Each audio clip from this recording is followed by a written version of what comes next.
ಜನರ ಆಶೀರ್ವಾದದಿಂದ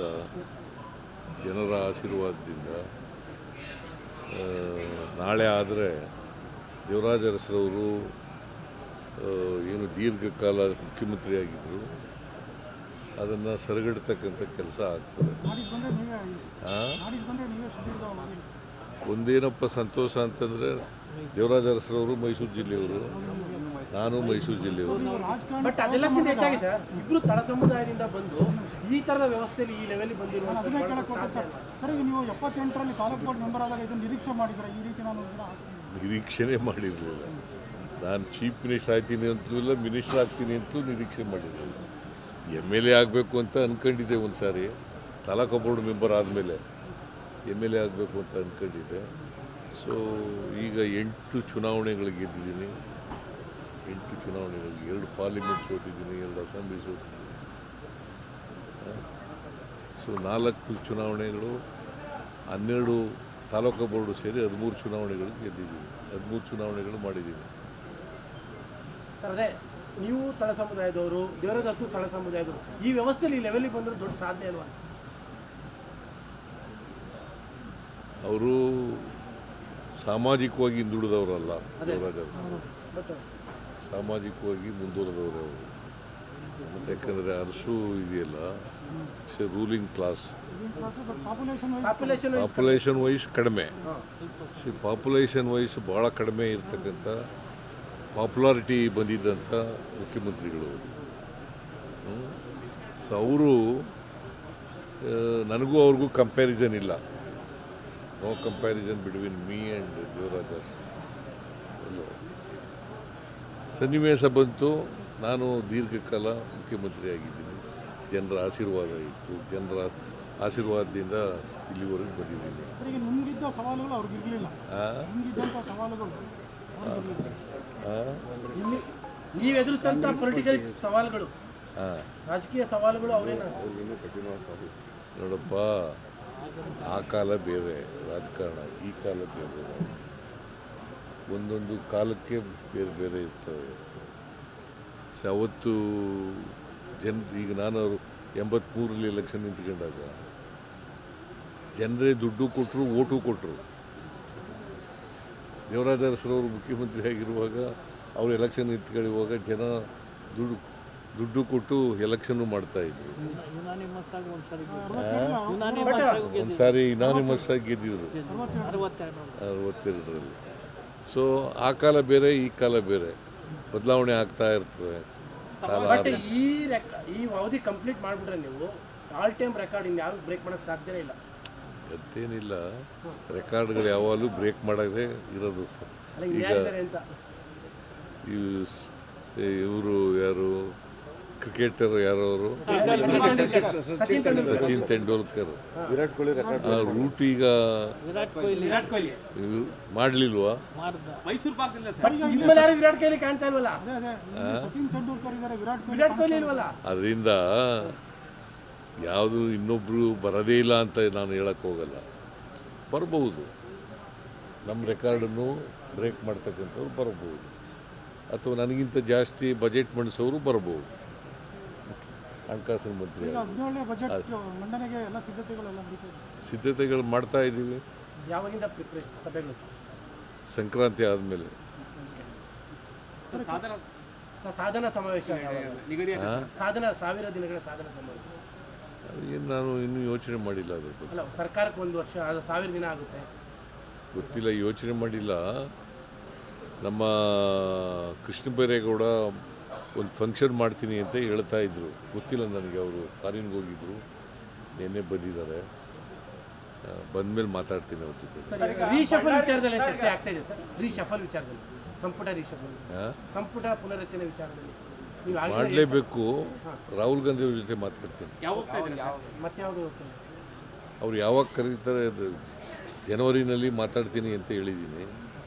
ಯಾವಾಗ ಕರೀತಾರೆ ಅವಾಗ ಹೋಗ್ತೀನಿ. ಸರ್, ಈ ಬಳ್ಳಾರಿ ಘಟನೆ ವಿಚಾರದಲ್ಲಿ CID ತನಿಖೆ ಆಗಬೇಕು ಅನ್ನುವಂಥದ್ದು ಒಂದು ಕಡೆಯಲ್ಲಿ ನಾನು ಪರಮೇಶ್ವರ್ ಜೊತೆ ಮಾತಾಡ್ತೀನಿ.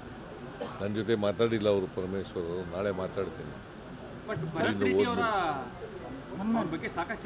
ಭರತ್ ರೆಡ್ಡಿ ಗನ್ಮ್ಯಾನ್ಸೇ ಮಾಡಿರೋದು ಅನ್ನುವಂಥದ್ದು, ಭರತ್ ರೆಡ್ಡಿ ಅವರ ಗನ್ಮ್ಯಾನ್ಗಳೇ ಮಾಡಿರುವಂಥದ್ದು, ಶೂಟ್ ಮಾಡಿರುವಂಥದ್ದು. ನೋಡೋಣ ಈಗ ಅದು ತನಿಖೆ ಆಗಲಿ, ತನಿಖೆಯಿಂದ ಹೊರಬಂದ ಮೇಲೆ ಗೊತ್ತಾಗ್ತದಲ್ಲ ಸತ್ಯ ಏನು ಅಂತ.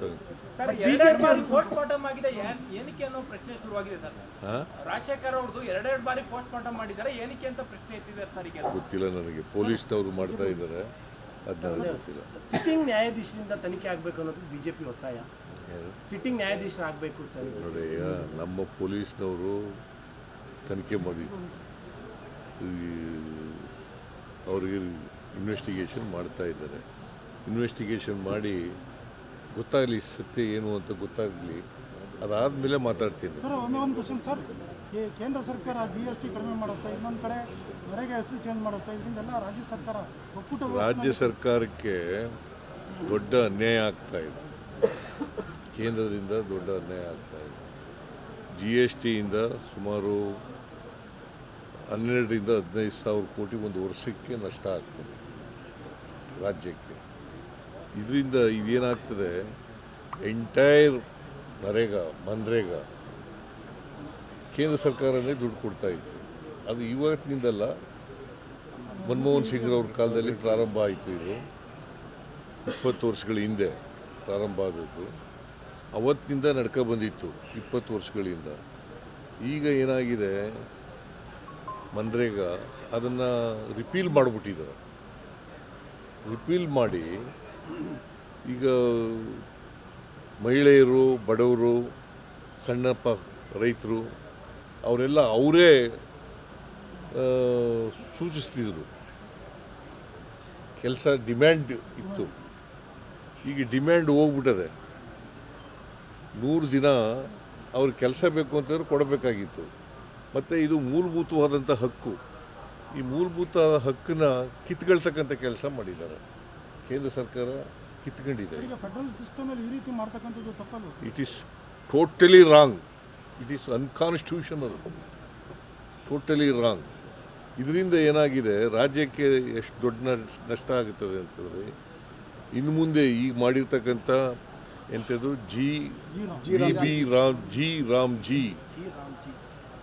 VB Viksit Bharat guarantee for Rozgar, guarantee for Rozgar. ಅದು ರಾಮ್ಜಿ ಅಂತಂದ್ರೆ ರಾಮನ ಹೆಸರಲ್ಲ, ಗ್ಯಾರಂಟಿ ಫಾರ್ ರೋಜ್ಗಾರ್ ಮಿಷನ್ ಗ್ರಾಮೀಣ ಅಂತ ಇದೆ. ಸೊ ಈ ಕಾನೂನನ್ನು ಮಾಡಿ ಆ ಕಾನೂನನ್ನು ಮನ್ರೇಗಾ ಕಾನೂನನ್ನು ಬದಲಾಯಿಸಿದ್ದಾರೆ. ಇದರಿಂದ ಏನಾಗುತ್ತೆ, 40% ರಾಜ್ಯ ಸರ್ಕಾರ ಕೊಡಬೇಕು, ಕೇಂದ್ರ ಸರ್ಕಾರ 60% ಕೊಡಬೇಕು ಅಂತ ಮಾಡಿದ್ದಾರೆ. ಈಗ ಅಂದರೆ 40% ಅಂದರೆ ಸುಮಾರು 3,000 ಕೋಟಿ ರೂಪಾಯಿ ರಾಜ್ಯ ಸರ್ಕಾರದ ಮೇಲೆ ಹೊರೆ ಬೀಳ್ತದೆ. 3,000 ಕೋಟಿ. ಇದು ಯಾರ ಕಾರ್ಯಕ್ರಮ? ಇದು ಕಾರ್ಮಿಕರು, ಬಡವರು, ದಲಿತರು, ಹಿಂದುಳಿದವರು, ಅಲ್ಪಸಂಖ್ಯಾತರು, ಸಣ್ಣ ರೈತರು, ಇವ್ರ ಕಾರ್ಯಕ್ರಮ. ಇವ್ರು ನಾಶ ಮಾಡಕ್ಕೆ ಹೊರಟಿದ್ದಾರೆ. ಸರ್, ತಮ್ಮ ಗಮನಕ್ಕೆ ಒಂದು ವಿಚಾರ ಇಲ್ಲಿ, ಮೈಸೂರಲ್ಲಿ ಹುಲಿಗಳ ಕಾಟ ಜಾಸ್ತಿ ಆಗಿದೆ. ಈ ಏರ್ಪೋರ್ಟಲ್ಲೂ ಕೂಡ ಬೆಳಗ್ಗೆ ಒಂದು ಹುಲಿ ಕಾಣಿಸ್ಕೊಂಡಿದೆ. ಹುಲಿಗಳನ್ನ ಹಿಡಿಯೋ ವಿಚಾರದಲ್ಲಿ ಏನಾದರೂ ಕ್ರಮ ಕೈಗೊಳ್ತಿದ್ದಾರೆ? ಅಲ್ಲ, ಹುಲಿ ಹಿಡಿದು ಅದಕ್ಕೆ ನಾನು ಹೇಳಿದ್ದೀನಿ ಈಗ ಫಾರೆಸ್ಟ್ ಡಿಪಾರ್ಟ್ಮೆಂಟ್ ಅವ್ರಿಗೆ. ನಾಳೆನೂ ಹೇಳ್ತೀನಿ, ನಾಳೆ ಮೀಟಿಂಗ್ ಮಾಡ್ತೀನಿ. ಹೇಳಿದ್ದೀನಿ ನಾನು ಈಗಾಗಲೇ. ಹುಲಿಗಳ ಸಂಖ್ಯೆ ಜಾಸ್ತಿ ಆಗ್ಬಿಟ್ಟಿದೆ. ಹುಲಿಗಳ ಸಂಖ್ಯೆ ಜಾಸ್ತಿಯಾಗಿ ಕಾಡಿನಿಂದ ಹೊರಗಡೆ ಬರ್ತಾ ಇದ್ದಾವೆ. ಸೊ ಇವು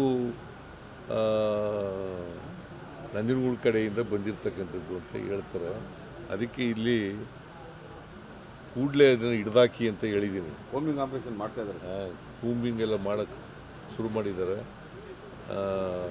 ಇಲ್ಲಿ ಒಂದು ಹುಲಿ ಈ ಕಡೆ ಬಂದಿದೆಯಂತೆ, ಇನ್ನೊಂದು ಹುಲಿ ಬೆಮೆಲ್ ಆ ಕಡೆ ಇದೆಯಂತೆ. ಎರಡನ್ನೂ ಹಿಡೀರಿ ಅಂತ ಹೇಳಿದ್ದೀನಿ. ಜೊತೆಗೆ ಬೇರೆ ಕಾಡುಗಳಿಗೆ ವರ್ಗಾವಣೆ ಮಾಡಿ ಅಂತ ಹೇಳಿದ್ದೀನಿ, ಹಿಡಿದು ವರ್ಗಾವಣೆ ಮಾಡಿ ಅಂತ.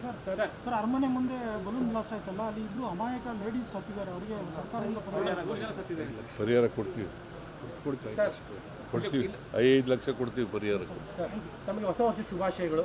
ನಿಮಗೂ ಎಲ್ರಿಗೂ ಕೂಡ ಹೊಸ ವರ್ಷದ ಶುಭಾಶಯಗಳು. ಮೈಸೂರಿನ all the best for budget. Thank you. All the best for budget. Thank you.